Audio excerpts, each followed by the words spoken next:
Let's welcome Percy Brown.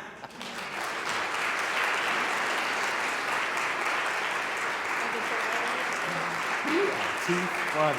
Oh my goodness. I'm slightly embarrassed. Sarah, thank you for the warm introduction. Pastor Erickson, thank you so much for having me in the space tonight.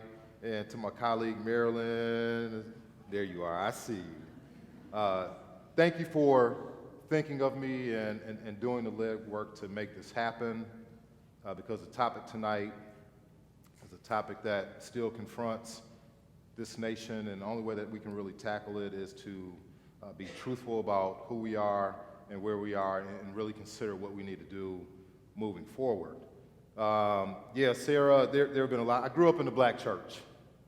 I'll just put that out there. Mount Zion Baptist Church, which is directly across the street from what used to be called the South Madison Neighborhood Center. My dad has been a deacon of Mount Zion Baptist Church now for probably 46 or 47 years, and he's really carried on that legacy because my grandfather, his father, was a deacon probably for upwards to 60 years, and he was actually an educator for 51 years.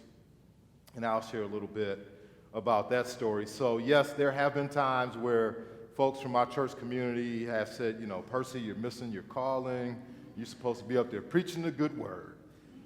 And I'm like, well, I've got a lot of repenting to do before I can do something like that, you know.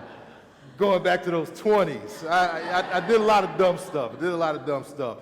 Young folks up there, don't do dumb things in your 20s, all right? Because I don't want it to come back and bite you. But it was a few months ago that a good friend of mine, Tony Jones, who was actually in training to become a deacon, passed away from a stroke. And in the black church, it's tradition that a minister delivers the eulogy. And his sons wanted me to deliver the eulogy, but because of tradition, there were other family members that had some concern with that. So instead of me delivering the eulogy, I actually was able to provide a few words. And the pulpit in the black church is also sacred space. So for someone just coming in at a funeral and delivering some words, typically there's a podium off to the side of the pulpit or the sanctuary area, and that's where the words were delivered. But Bishop Stubbs, whom my father is really good friends with, was leading the funeral. And he knows my dad really well, and for maybe because I was his son, he was like, no, I don't want you on the side, I want you up on the pulpit. And I delivered the words that came to me, again, as a man of faith. I'll tell you my secret. I'm not a great orator. I'm really not. As a man of God, I do believe that he's blessed me with the ability to speak, but whenever I speak, I always pray.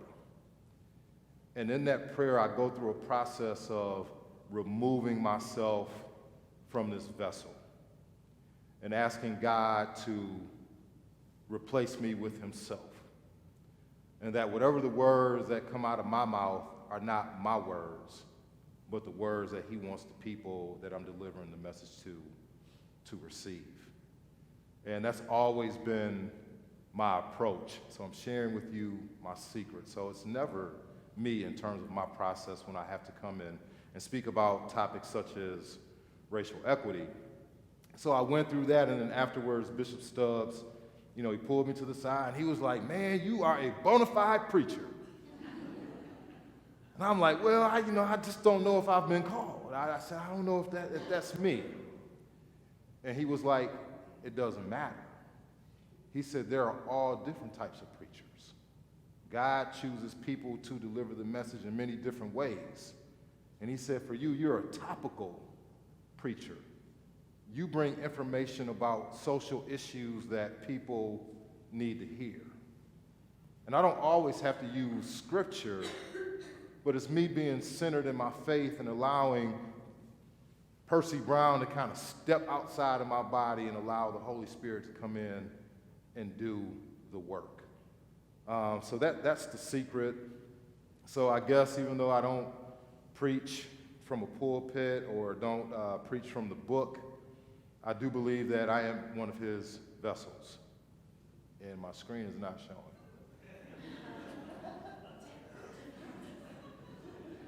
Technology, there you go. Oh, you know what? Here, yeah, I got to make sure So I know we have until 8 o'clock, and I really have to be mindful of my time because, again, it's not me, and once I get going, yeah, I may need like a signal, like 7:45 so we can have time for questions and answers. Because, again, it's not me, so then when things start rolling, I lose all sense of time. Yes. All right, Dr. King. I have Dr. King up there because I think he's appropriate in terms of setting the context for tonight. That image right there actually was of Dr. King, April 3rd, 1968, in Memphis, Tennessee. That was the night where he delivered, I've been to the mountaintop speech, and was the last speech that he would deliver because he was assassinated the following day, April 4th, 1968. And Dr. King, you know, in his efforts leading the Southern Christian Leadership Conference and the national agenda, actually went through a process of evolution in terms of his perspective of the fight that he was fighting. Initially, you know, it was about racial justice for Black Americans. And he began to become frustrated because things just weren't moving the way that he would have liked to seen it move. So then he broadened his campaign and said, you know, maybe I need to address poverty, not only in the nation, but globally. And during that time, we were also thick and deep in the Vietnam War. And as someone who was a leader of nonviolence, and even at the displeasure of his camp, he took on that fight of the Vietnam War. So in 1967, and before I get there, do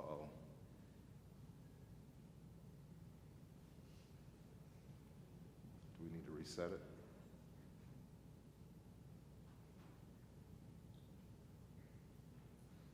King was fighting the culture of America. And if we really want to dig into and understand what racial equity is all about, for me, it's really trying to right the wrong that has happened to people of color in the United States of America.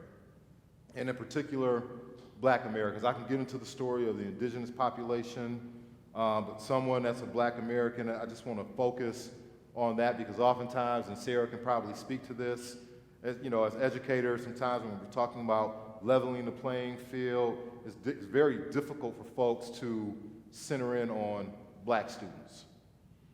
Even though when we disaggregate the data, whether it's by race or by students with disabilities, and we disaggregate that, Black students are at the bottom. And sometimes when we're in those conversations, well, what about the Latino kids or what about these kids? And it's not to exclude any other groups. I just think that as we look at what we need to do in education, it's really sometimes we have to focus on particular groups and address their needs because those needs may be different than other groups. But in terms of dealing with racial equity in the sense of what we're seeing in terms of disparities with Black Americans, we have to go all the way back to 1619. Because that was the beginning of what would become the culture of the United States of America. So there was 401 years ago, August 20th, 1619, the first ship of enslaved Africans arrived in the United States of America. And for 246 years, Black Americans had to endure enslavement. And it wasn't just providing free labor. In that process of becoming enslaved, we were stripped of our identity, meaning our name, our language, our religion, and any connection back to our homeland. History is that powerful because if you can strip someone's existence, that gives you full power to control who they are. And we really have to look at that culturally in the United States of America. So there are three concepts of culture that I want to share with you and take each one a little bit deeper.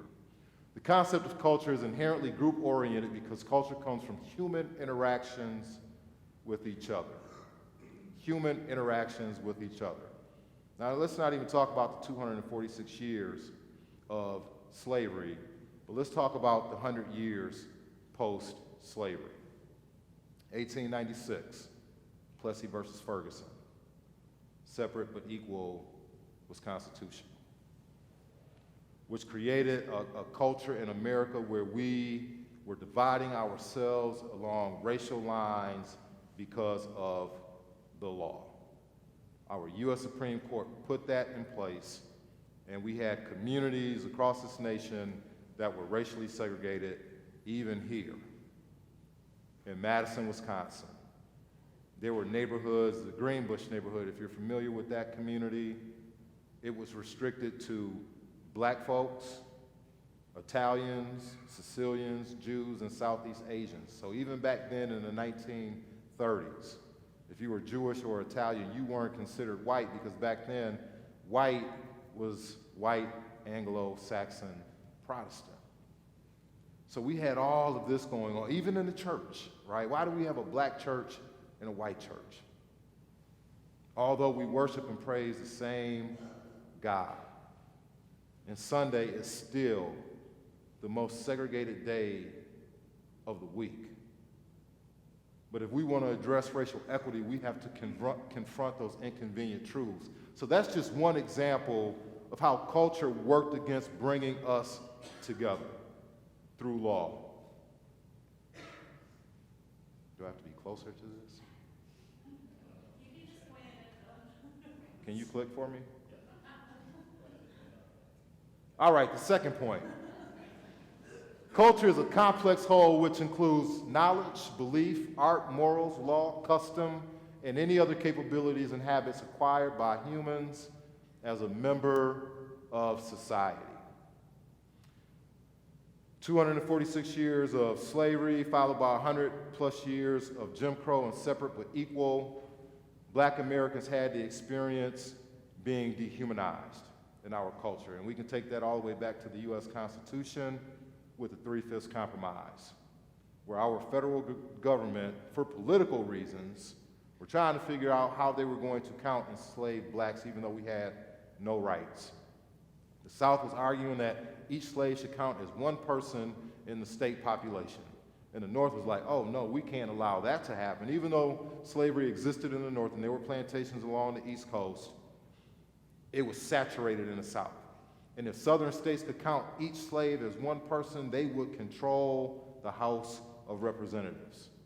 So the compromise was 3/5 of a human being, 60%. But that was followed by NIGGER. We had no names. That's how white Americans identified enslaved blacks, even free blacks. Even when slavery was over, that was how white Americans identified us, as NIGGER. And that's deep, because that was a way to dehumanize our humanity. And what I mean by that is, think about 246 years of Americans and human beings finding it okay to sell away family members. At any given time, a child's parents could be taken from them and sold, and they would never see them again, or vice versa, or family members. 246 years of America thinking because we're not human that we should not be afforded opportunities to be educated. So that happened for 2.5 centuries. Black Americans during that period also had to endure rape. And those are just a few examples, but we can even talk about what happened post-slavery between the late 1870s and the 1940s, where Brian Stevenson, he's got a movie out now called Just Mercy.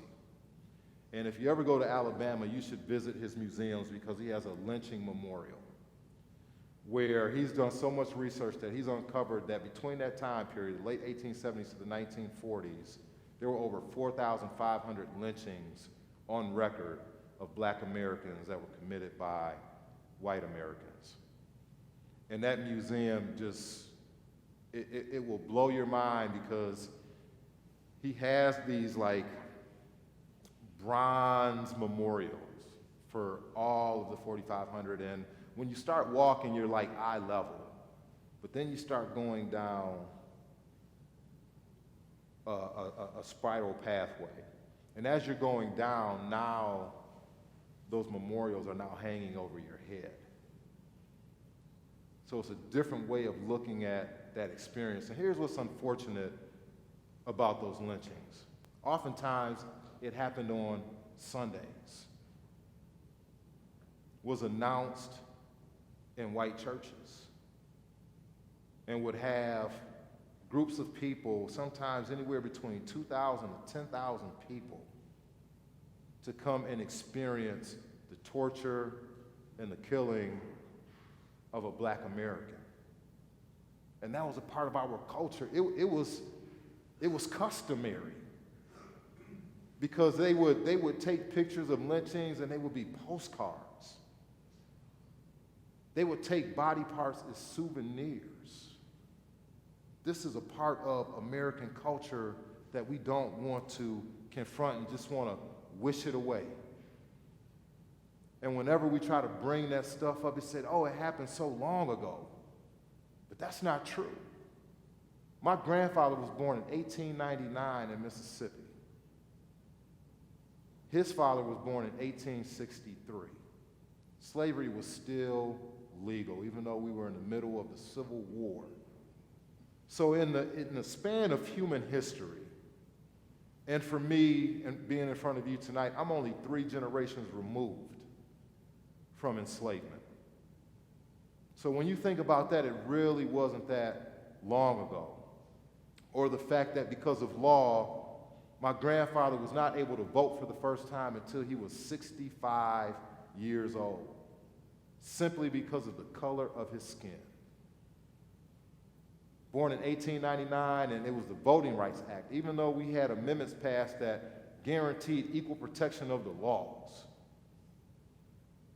But the community and the culture of this nation still said no, simply because of the color of your skin. 1966, 12 years after Brown, my aunt was the first black to integrate Rosedale Consolidated High School. So she was escorted by the National Guard, and she had some experiences. My dad came the following year. My dad was a good basketball player, but he was not afforded an opportunity to play basketball because Rosedale was the only school that was desegregating at the time, and all the neighboring high schools that were part of that conference or division, the coaches called and let the coaches know that if you bring any black players into their community, they're not going to make it home alive. That's my dad's lifetime. So when you think about the customs and the laws and the morality or the immorality of this nation, that's been at play for black folks for 350 plus years, if you want to say the rise of Dr. King and the civil rights movement made everything right. And I just don't think we fixed those things in 50 years. Click. Cultures are systems that function to meet the psychological and biological requirements of human beings as members of society. So if you think about the conditions in which black Americans have had to live in this nation for 246 years of enslavement and then 100 years of Jim Crow and terrorism from the Ku Klux Klan, because I can share stories about that in terms of what my family experienced. The psychological and biological pieces of that was traumatic. It was traumatic, and even today, research shows that, bullying or people of color experience racial discrimination online, offline, and in particular, black adolescents, they experience it at least 5 times a day. In the school environment, online, peer-to-peer. So think about that, 5 times a day as a black adolescent. and times that by 365. And that's in urban communities. So if I'm thinking, and the study was done in DC, so if it's 5 times a day in DC, I'm like, okay, well maybe where I'm situated in Middleton, it's probably happening a lot more than that. And racial discrimination does have psychological and physiological impact. The research shows that. So if we don't address issues of culture and climate as it relates to race, we are continuing to do harm to groups of people that we should be considering brothers and sisters. Click, please. Which gets to King. So King was fighting culture, but by 1967, he delivered a speech called The Three Evils of Society. The first one, militarism, war. What he said about war was, and it was the Vietnam War. In his speech called The Revolution of Values, Dr. King said, if a nation continues to invest more in war than programs of social uplift, the nation will be approaching spiritual death. So I want you to think about that as people of faith. If a nation is spending more on war than on programs of social uplift, Dr. King said that nation could be approaching spiritual death. And here we are, we've been in the Middle East now almost 20 years. The price tag, trillions of dollars. The lives lost are in the thousands. And here we are looking at a federal government that has been engaged in political gridlock for I don't know how long. We have a president that's being impeached. But one thing that people didn't realize was that there was partisan support in all of that mess. And it was the passing of the discretionary spending budget. Both political parties raised the debt ceiling and passed a spending bill of $1.4 trillion. And of that $1.4 trillion, there was an increase in defense spending. Our nation will be spending $750 billion this year on defense. Public education is only getting $62 billion. And all the other programs of social uplift, in total with education, is probably around $180 billion. So this idea of militarism being an evil of society, and in particular in this nation, and with that information that I just shared with you, to me makes it feel like we're heading in the wrong direction. And I'm not anti-military, but if this nation is spending more than the next 8 nations combined, meaning Russia, China, and probably North Korea and Iran, we're spending more per year than all of them combined. That's something to think about. Why are we not reinvesting in infrastructure? Why are we not reinvesting in our youth when we know that there needs to be innovation and new economies that come for our future, especially for our kids? We've got kids now graduating from college anywhere between $40,000 and $100,000 in debt, and they can't find a job. So they've got to move back home. So what is it that our government needs to do to truly re-energize the economy in ways where we can rely on the geniuses of the future? Because they can create new economies, things that can improve the environment, things that can solve the problems of the future. College tuition, I hope y'all are listening, young folks, because college is not cheap. And that's something that you're going to have to deal with. But you have to think about the world and what's in front of you. Poverty. They say that this nation is the richest that it's ever been, but there's been an uptick in poverty. Sarah can speak to that. When we look at our children in schools and look at trending data, every single school district across Dane County and the nation is seeing an uptick in kids living in poverty. yet we are the wealthiest that we have ever been. And then the last one, racism. It's still alive and well. When we look at any statistical category, we still see disparities. I've been an educator for over 20 years, and to be honest with you, this is my second presentation today. I've been on a tour of high schools across Dane County and even outside of Dane County doing the history of the N-word. Because there's a problem in our culture and climate where white kids and black kids included, and I can't really get into all of that, are really just throwing that word into our space. And that word has so much attached to it. But we don't teach our children the truth about our nation. We teach the good, but we also have to teach the bad and the ugly if we don't want history to repeat itself. And I'm just shocked that it's 2019 and I'm going school to school doing school-wide presentations, providing history and charging kids and encouraging them to get rid of that word. So it's still real. Yes, we had a black president for 8 years. That's a sign of progress. Even Kobe Bryant, on January 15th, God rest his soul, he was in the process of becoming part owner of a professional soccer team in Italy, and there's been an uptick in racism there where black people, black soccer players are experiencing straight overt racism from coaches, players, and even crowd members. I mean, people like throwing bananas at black players. And Kobe Bryant said, you know what, there's been a lot of progress made around race relations, but we still have a long way to go. And the only way that we're going to confront that and dismantle that is through education, education, education. But he also said it's also our responsibility to stand up and speak against issues of racism when we see it. But I would say that for all of the isms.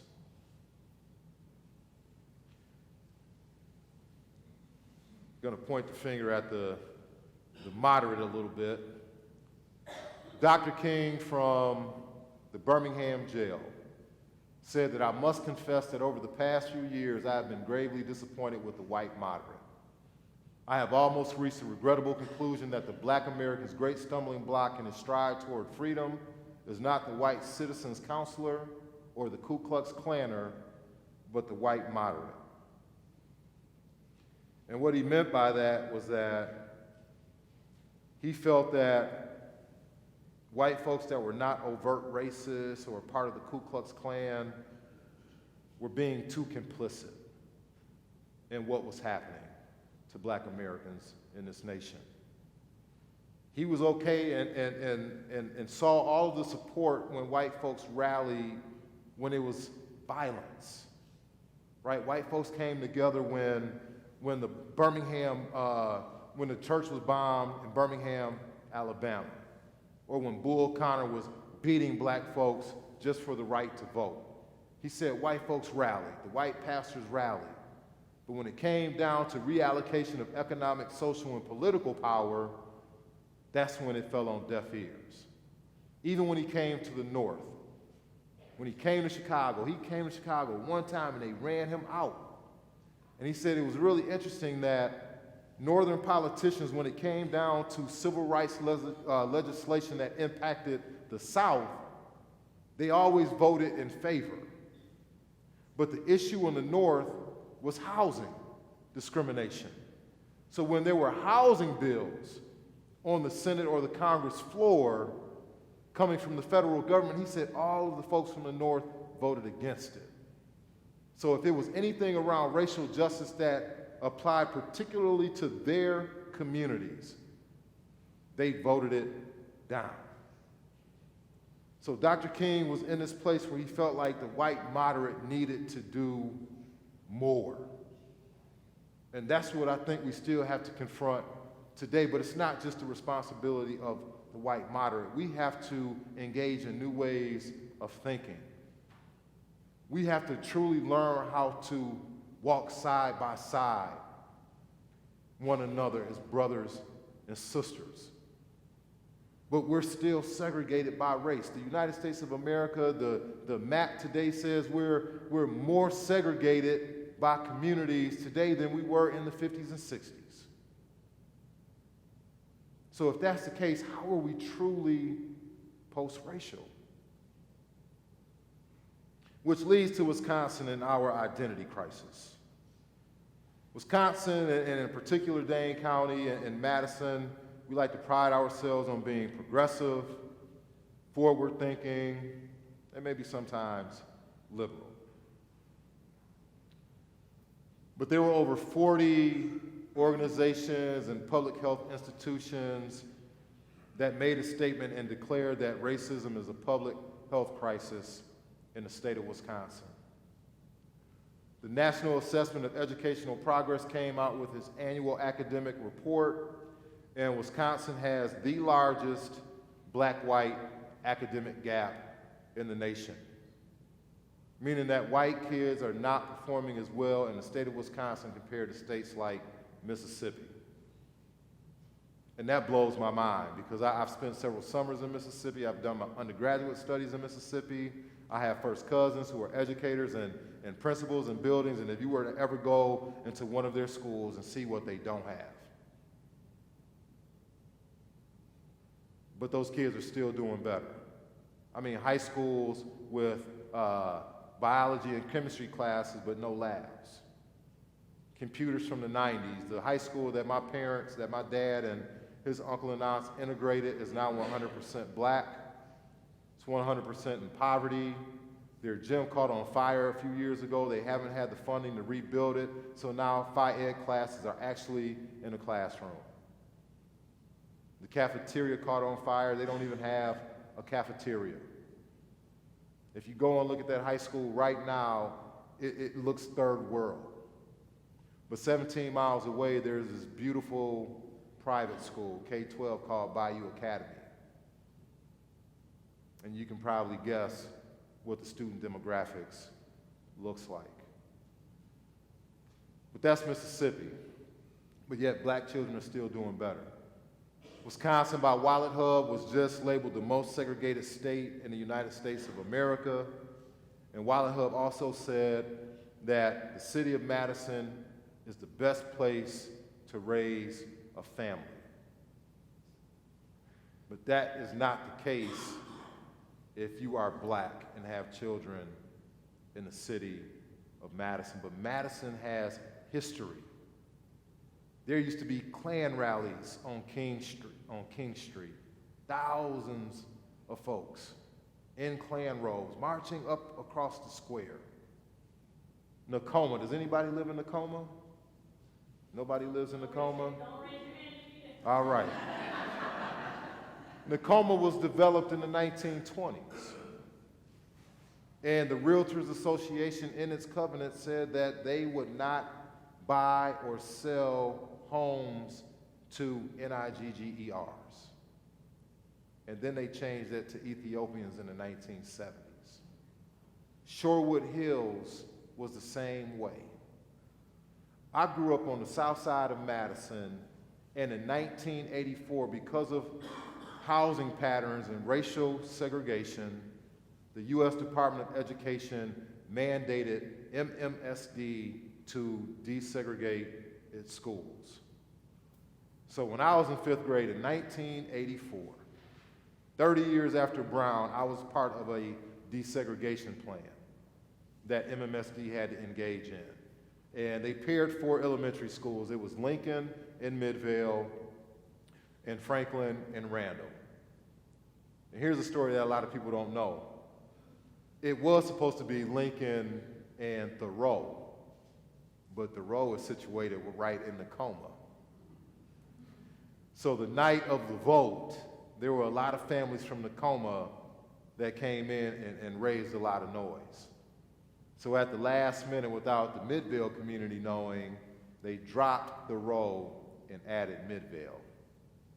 And guess what? Midvale families were not too happy about that.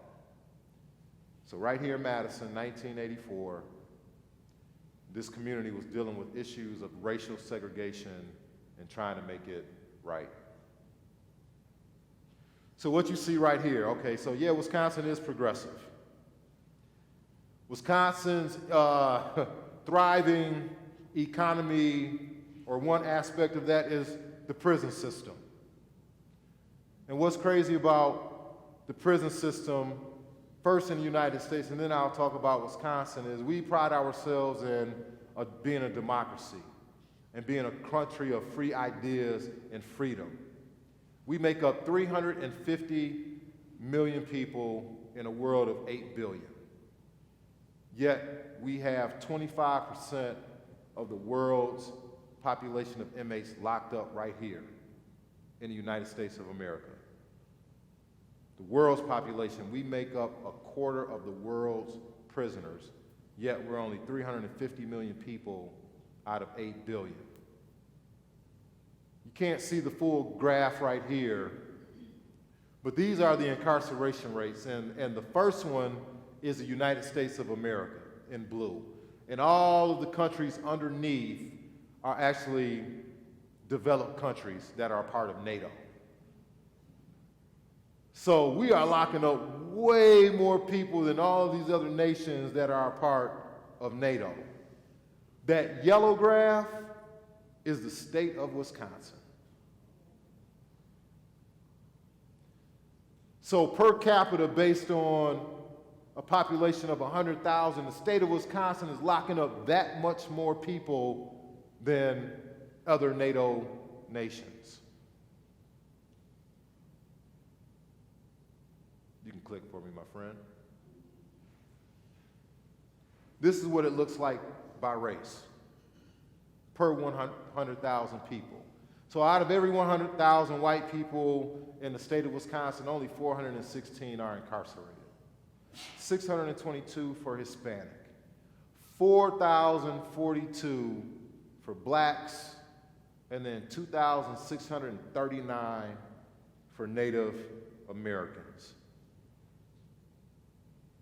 And to give you another picture of what that looks like, you see that middle bar that's going up, that represents the black community in the state of Wisconsin. The top is the white, so to the left is the state population. So black people make up 6% of the state population, but makes up 38% of the prison population.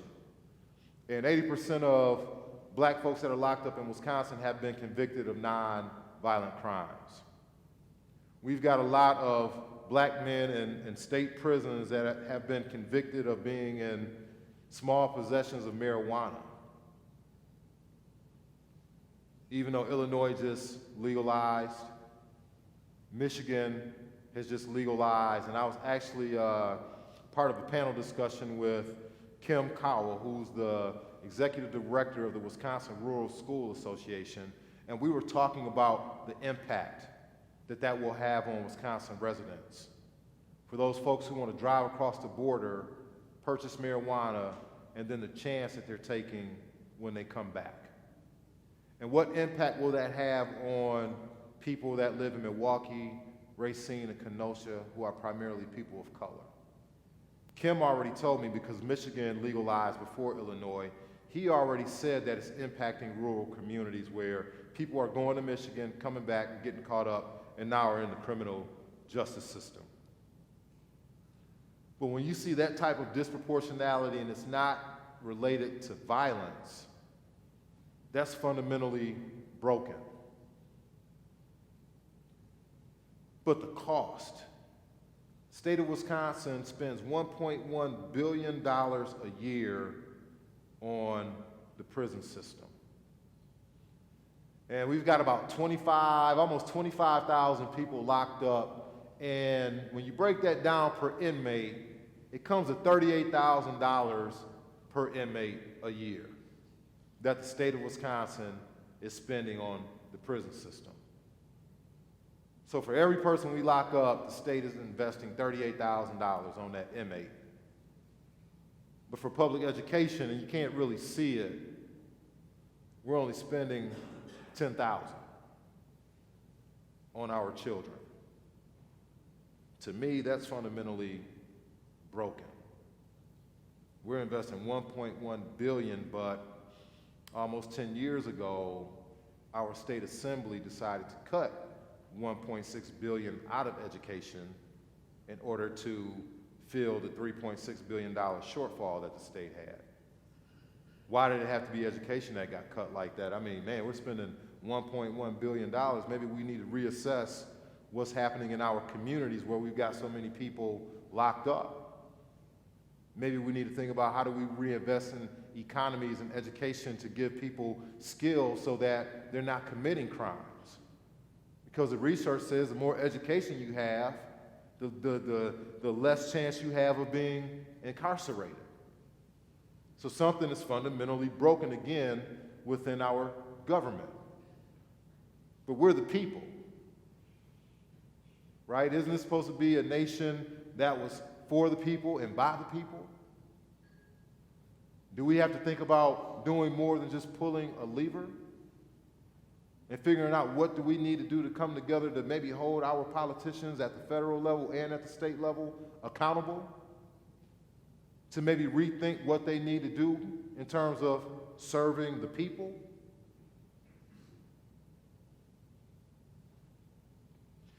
Which now leads to racial equity and the work that we can all embark on to bring about this change. Sarah can probably speak to this in education. There's been a lot of focus on identity work. Gloria Ladson-Billings, who's a good friend of mine, is the mother of cultural competence in public education.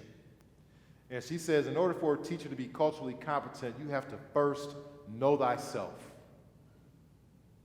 And once you know yourself, taking the time to gain the fluency and understanding of someone else's culture. It's true. I'm a living product of that because I've got my friend Janelle, who I went to high school with. I can't remember if you went to Cherokee or not. Both graduated in 1992. Long time ago. But one thing that I did was my parents always told me, and people in my community was like, Percy, you're going to have to work twice as hard to get half of what white folks have. I said, well, that's not right. And I knew the system was designed for me to, maybe have more pitfalls and stuff like that. But I'm like, do I really have to work twice as hard? Or can I just figure out a way to think smarter, to figure this out? And what I decided to do was cross the aisle. And what I mean by that is, while I had my community of friends that were primarily black because of the community that I grew up in on the South Side, I'm like, I have to step outside of my box and my comfort zone and befriend white folks. Maybe they can teach me something if I take the time to get to really know who they are. And because of that, I had so many white friends at West High. That was my best education because I graduated with a 1.97. I was disengaged because I was a rebel without a cause at the time, but now that I'm much smarter, I understand what that cause was about. I was disengaged because I got sick and tired of opening up textbooks and never seeing myself reflected in it. George Washington this, Abraham Lincoln this, Albert Einstein this. I said, man, black people haven't done anything? Like, get out of here. We wouldn't have three-way stoplights if it wasn't for Garrett Morgan or gas masks. I wish the kids were still here because I know they all love potato chips. Invented by George Crumb, black man. America doesn't make it to space without Katherine Johnson. Black woman, great mathematician. But why did it take me, being 30-something years old, to learn that? Why are we not teaching our kids that? Right? Because if we do that, then people will start looking at each other differently. But this idea of conformity, now, which I'm going to tie into a little bit of scripture. And let me make sure. Okay. Got about 20 minutes. So there's research around this idea of developing racial identity. I know full and well what it means to be black.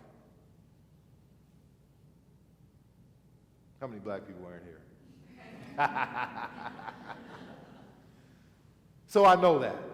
That's my reality. And I do a lot of professional development for teachers, and a lot of times I hear from my white brothers and sisters that, one, they have no culture, which I totally disagree with. Like, culture is real, everybody has it. I mean, if you're from Wisconsin, you have culture. You like cheese, you drink beer, you root for the Green Bay Packers, and you eat brats, right? You go to Mississippi and you're looking for a brat, you're not gonna find it. But that's a cultural thing based on geography. But this idea of conformity, right? And this is for whites and people of color, where we just all want to be Americans. But in that process, there's this emulation of whiteness. And it's real, and it's as detailed as what you wear or how you speak. I'm fully aware that when I am primarily with an all-white audience, I have to bring my best standardized English, right? But if I'm at home with my family or if I'm with my friends, I don't have to think about being correct in terms of my enunciation and how I pronounce words. I'm free, so I have to code switch. But even in dress, when I was a kid or a teenager, back on the South Side, it was cool to wear like these starter jackets and these baseball caps. You know, the starter jackets were all like about team sports and stuff like that. White kids didn't really wear that. You know, I paid attention, like most of the white boys that I was cool with, they wore like Reeboks. I was like, oh, okay. I said, that's a different kind of shoe, because all I knew was like Nike. And the white girls wore these shoes called tree torns. I don't know if they're still in style. And I identified those things as like, okay, that's what white folks wear. But also clothes like Nautica and Polo and stuff like that, right? We consider that in my neighborhood, that's the preppy stuff right there. So whenever I knew I was going to be in predominantly white spaces, I didn't have my starter coat on or my starter hat. I had a pair of Reeboks. I had some Polo or some Nautica, because that was my way of somehow or some way emulating in order to, you know, maybe feel fully immersed in the experience.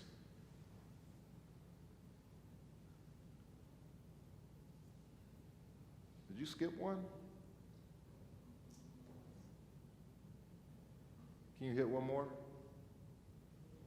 That's interesting. I don't know why the stereotypes are there, but maybe I'll get back to that. So this idea of identity work. Can you click one more slide? One more. There we go. So there's work that needs to be done, so I'm going to have you go back and forth really quick. There's work that needs to be done. Whether you're a person of color or a white person, we all have to move from conformity, embracing that there's a level playing field, and that if you just work hard and play by the rules, you're going to make it, right? This nation likes to say that it's all about meritocracy, but it's not all about meritocracy. And we have to understand that. We've been dealing with laws and stuff in history and our culture where meritocracy hasn't applied for everyone.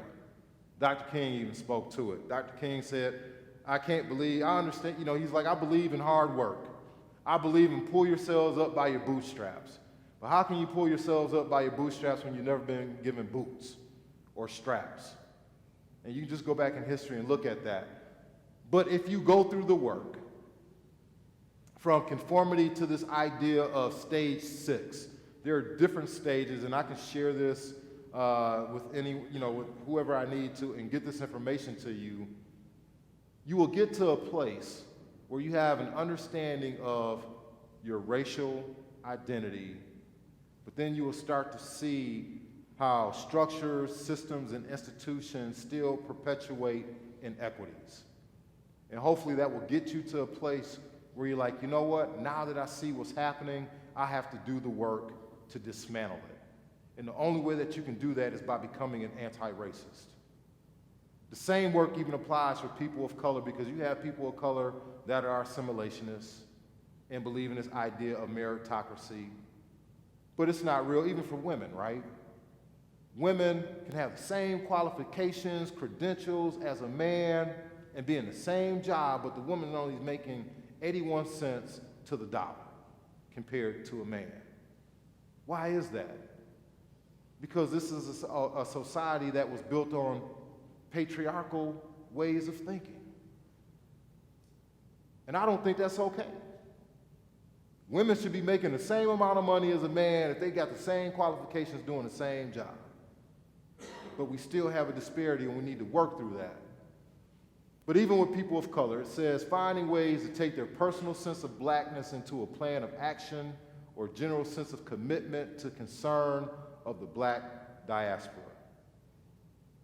I just think it's in my DNA, so I haven't had to do much work other than trying to learn more about who I am, and that's going to make sense in a minute.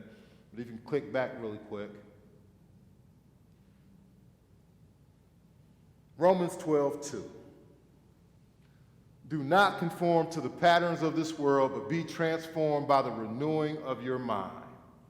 Then you will be able to test and approve what God's will is, his good, pleasing, and perfect will. We have all been socialized in ways to think a certain kind of way, to hold certain values and beliefs about things in society, about different groups of people, but in particular, based on the history that I've shown you, there is some disconnect in terms of our understanding of truth when it comes down to the experience of Black Americans and the things that we are still facing today. And the only way that we can do that is to step away from the patterns of this world and understand it for what it is and make a decision whether you want to stay conformed or not. But the good book challenges us not to conform to the patterns of this world. And we are living in a world where we're seeing a whole lot of war. We're living in a world where we're seeing a lot of poverty, racism, sexism, ableism. There are a lot of isms out there. But we just can't stand by idle and just say, well, what am I supposed to do about it? If we all start with that journey right there, as people of faith, you will be surprised what we can do when we come together under a new way of understanding and all pushing towards truth and justice. Because our society is broken, and as people of faith, we've got to go there. Click one more. Hi, which leads to know thyself. Can you click a couple right there? One more. Know thyself. That phrase has been with the human experience for thousands of years, right? And I said, Dr. Billings said that to be culturally competent, which I think is the work that we need to do to be able to bust these barriers down and come together as brothers and sisters, it starts with knowing thyself. You can go back into ancient Egypt and look at the temples and institutions of learning, and on the top of those pillars, it said, know thyself. Even the Greek temple of Apollo at Delphi, it says the same thing. Why are you going there, Percy? That's a good question. If you can click a couple more slides. One more.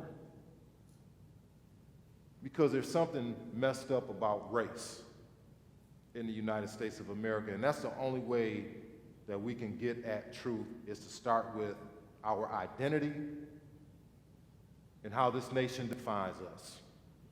We have a U.S. Department of Census, and you can go online and look, and if you are a white American, you are a person having origins in any of the original peoples of Europe, the Middle East, or North Africa. But if you are a Black American, you are a person having origins in any of the Black racial groups of Africa. Why is it that Black Americans don't have a person having origins in any of the original peoples? What does Black racial groups really mean? What I see right there is that America still does not want Black Americans to know who they truly are. But then when I see this, and I see original peoples of Europe, the Middle East, or North Africa, I struggle with that. And here's the reason why. Gods of Egypt. That's a movie that came out a few years ago. And it was all about ancient Egypt. And every single actor, for the most part, were white. I used to love the Ten Commandments, especially that part when Charlton Heston parted the Red Sea. But even then, the ancient Egyptians portrayed in Hollywood were European looking. But here's the truth. I take kids on spring break trips every year in Middleton, and when we went to New York, we had the fortune of being able to visit the exhibit of King Tut's tomb. And King Tut came way after the pre-dynastic eras of ancient Egypt. And if you can see, those people look black. There should have been one more. Can you click one more? Oh, it's not there. What is going on with my slideshow? You can go back a couple. This is crazy. One more. Anyway, there was another image taken from an Egyptian tomb of a pharaoh that actually I swear he could be my cousin. Seriously. And I'm putting that into the spaces because we have to unpack this truth or this lie, right? The great Greek historian Herodotus and even the great Greek philosopher Aristotle, in their writings, they talked about who taught them, even though in the Western Hemisphere, we acknowledge them as like the fathers of philosophy and wisdom, but they were taught by the ancient Egyptians. And they described the ancient Egyptians as people with dark brown skin or black skin and with black woolly hair.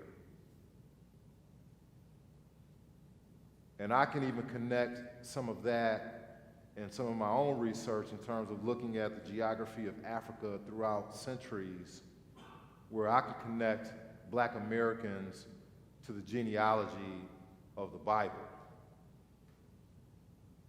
And some do argue that the Bible, in terms of historical context, is actually the history of Black people. Even though in the Western Hemisphere, we've had an image of Jesus that looks like he's from the Roman Empire. But Revelation gives a different description, right? And these are things that we have to question and potentially unpack.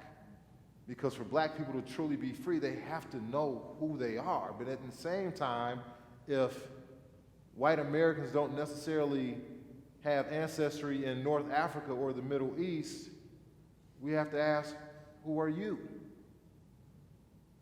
If we want to walk in truth. This is what America has operated on in the culture.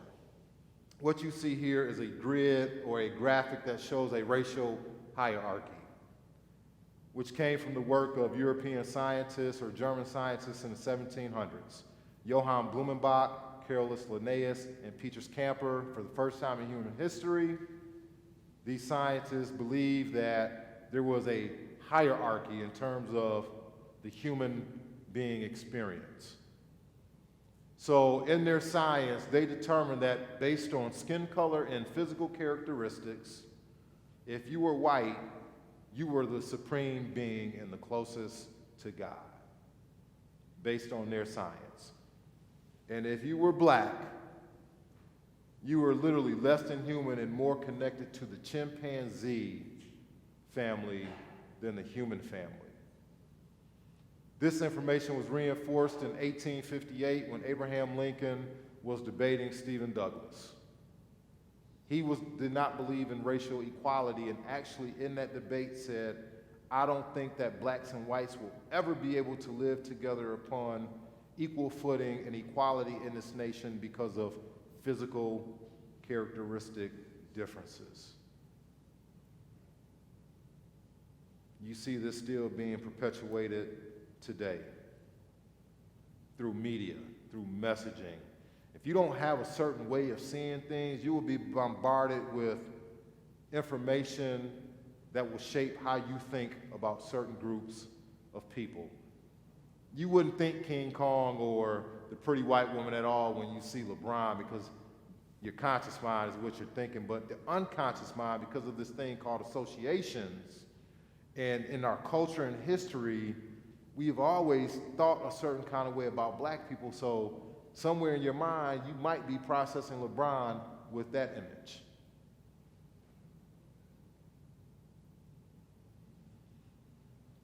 So that was bad science. That was old science. That was from the 18th century, but now there's been more research, and because of improvements in DNA and genetic testing, Carlos Bustamante, who was a professor at Cornell University, has done a lot of research. And in his research, he has said that those people who identify as white or who are non-black or of European ancestry actually migrated from Africa anywhere between 50,000 and 100,000 years ago. So if we take that and say, there could be some truth to that, why do we have racial categories today? Because if we need to go all the way back to the beginning, we're actually from the same place, right? Even Adam and Eve. And we want to be honest about it. But scientific theory says that because of that migration, folks in Europe got trapped around 10,000 BC because of the Ice Age. And now you're dealing with a colder climate. And because of that, there was no need for Europeans to have melanin in their skin, because melanin protects the body from the sun and the heat. But if you're trapped in a cold environment, when the sun is out, you don't want melanin because it works against what you need biologically. So then through time, the melanin started to fade so that when the sun was out, you were getting the warmth that you needed. So that's why we have differences in skin color. Now that's a scientific theory, right? But I will hope that we can all come to this agreement that Adam and Eve are our original mother and father as a human family. But I'm at 8:50? Okay, I'm about to finish up in 5 minutes. But here's the other kicker. That science that I talked about, just played itself out in the United States of America through eugenics and other types of science that kept reinforcing this idea that that black Americans were genetically and inherently inferior to white Americans. Through recent genetic testing, Carlos Bustamante did a study with black Americans and white Americans, genetic testing. What he found out was that white Americans' genetics or genes are actually weaker than black American genes, and that black Americans actually have more genetic diversity than white Americans, and that white Americans actually have mutations, genetic mutations that actually can do more harm. And that was reinforced with additional research from the University of Michigan and University of Virginia. And I'm not putting that into space to suggest this idea of black supremacy, although that old science justified this idea of white supremacy.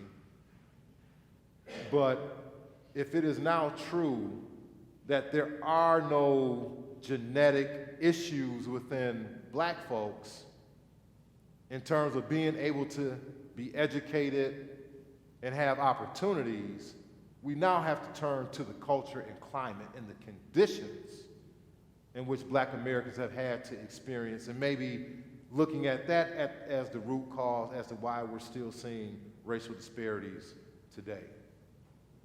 So we have to seek new information and a new way of thinking to really address the issues that have been at play for a long time. Even this scientist, Gus Speth, said, oh geez. He thought as scientists the top environmental issues were biodiversity loss, the ecosystem, and climate change. But he said in all of that, he said those are not the biggest issues for this world. He said the biggest environmental problems are selfishness, greed, and apathy. And he said the only way that we're going to deal with that is not through science, but through a spiritual and cultural transformation. And he says scientists can't do that. So who's responsible for leading that spiritual and cultural transformation?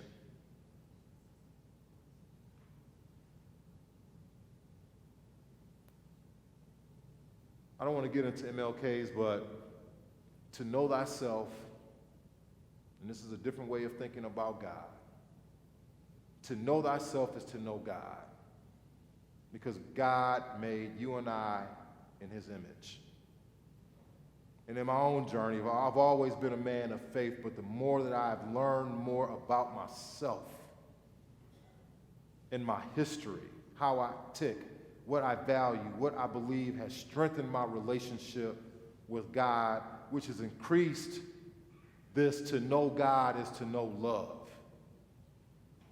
I'm an educator. I understand separation of church and state, but you know what? I'm here to tell you that I don't ever lead and do my work from my mind. It's always from my heart and soul and truly believing that I am here to do God's will. And I don't mind saying that to folks. I said it today at Marshall High School. I led out saying, I'm a man of faith. Although I understand separation of church and state. Because by me saying who I am, I'm not imposing my belief system on anybody. I'm just letting you know front and center who I am and what that means in terms of how I show up as an educator, as a husband, a wife, and as a brother and sister in Christ to you all.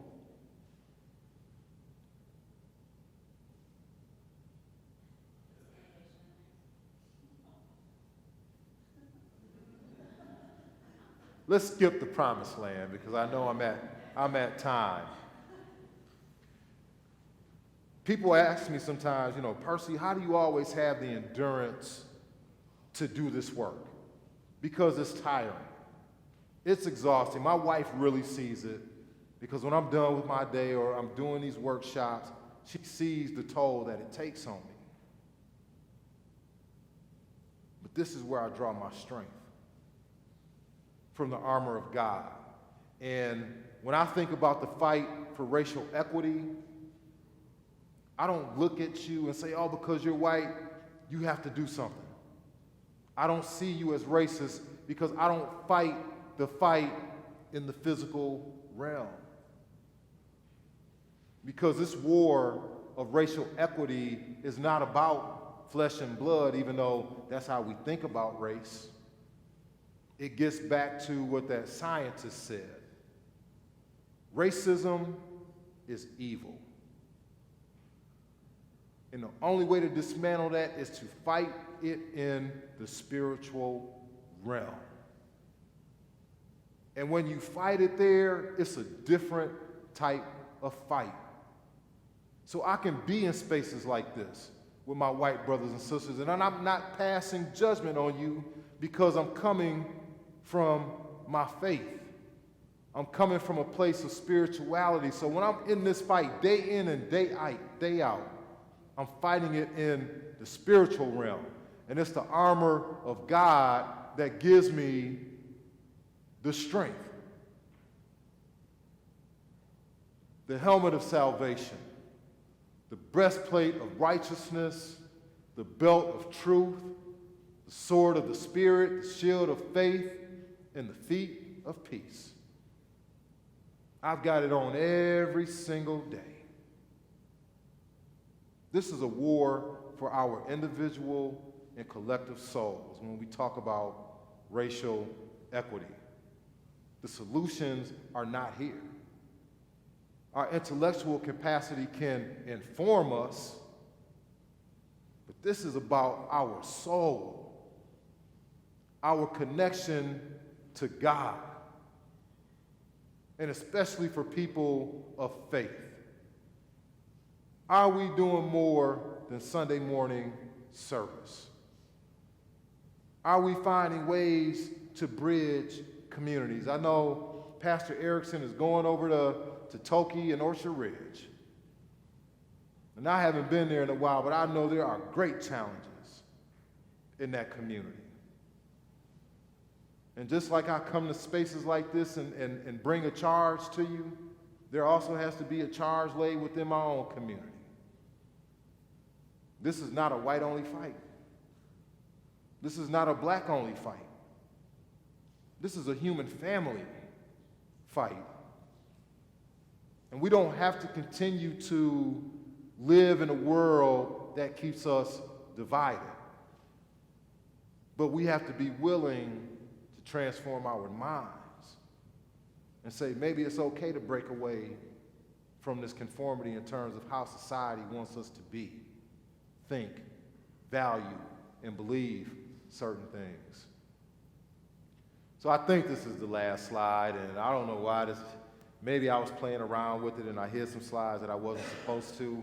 And like I said, this is my second presentation, so some of this information is the same, some of it is different. But the beloved community is what Dr. King talked about. And that was really about breaking all of these barriers that I talked about tonight. And his 6 steps are information gathering, education, personal commitment, discussion and negotiation, direct action, and reconciliation. This works because a lot of people in Middleton don't know that these are my tenets in terms of the leadership that I bring into Middleton. We've done a lot of information gathering around data, looking at numerical data, talking to our students to gather their personal stories, and it's been all that data gathering that has driven the education that we've offered for staff. It is getting us to think about things a lot differently as a system.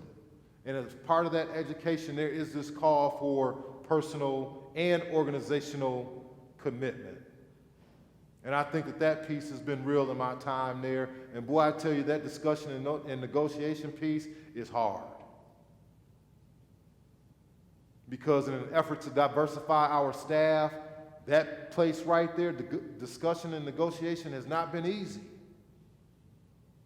And there have been times where I have disagreed with people, and we had to move from that to reconciliation. That's how hard the work is, but it also requires direct action. And because of that direct action and intentionality and going through those steps, when I started in Middleton, it was 2% staff of color. Less than 6 years later, it's about 15% staff of color. I was the only administrator of color in the district 5 years ago. Now, our administrative team is 25% staff of color. And for the first time in Middleton, we actually have more women in leadership than men.